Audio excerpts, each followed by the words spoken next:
Olá, pessoal! Esse vídeo é referente ao segundo experimento de prática de eletromagnetismo, ministrado pelo professor Gerardo, na qual falaremos sobre o funcionamento do multiplicador de tensão, rigidez elétrica e capacitores. Então vamos lá. Primeiro vamos entender como funciona o multiplicador de tensão, que permite que a tensão contínua de saída seja o múltiplo inteiro do valor de pico de uma tensão de entrada.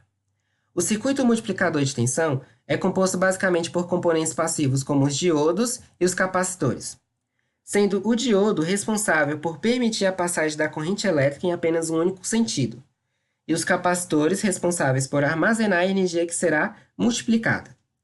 No nosso experimento, foi utilizado o diodo 1N4007 e capacitores cerâmicos de 2kV, 3kV e 4kV, que são capacitores capazes de aguentar a tensão de pico de entrada, que para o circuito deve ser uma tensão AC, ou seja, uma tensão de corrente alternada. Para fornecer uma tensão AC ao circuito multiplicador de tensão, foi utilizado um circuito de uma raquete elétrica. O circuito da raquete elétrica é capaz de transformar uma tensão contínua DC em tensão alternada. A tensão de entrada da raquete é de 3 volts para este experimento, e a tensão final de saída após a multiplicação de tensão será de 3kV, ou seja, de 3.000 volts. Uma observação importante é que à medida que a tensão aumenta, a corrente diminui. O circuito multiplicador de tensão é composto por um circuito retificador de meia onda, que é responsável por transformar a corrente alternada em aproximadamente contínua, já que a onda senoidal, ao passar pelo diodo, permite a passagem apenas do semiciclo positivo.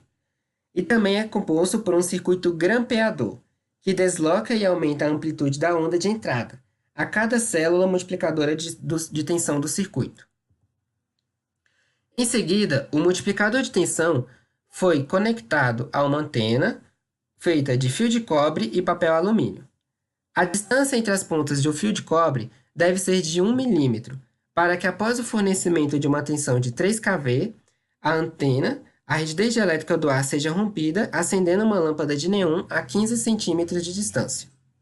Ou seja, a intensidade do campo elétrico aplicado ao nosso dielétrico, que é o ar, será forte o suficiente para tornar o ar, que é um isolante, em um condutor, sendo a rigidez elétrica do ar de aproximadamente 3 vezes 10 elevado a 6 volts por metro. Como o ar se tornará um condutor, a energia poderá ser transmitida para a lâmpada de neon, acendendo ela. A terceira parte consiste na construção de capacitores.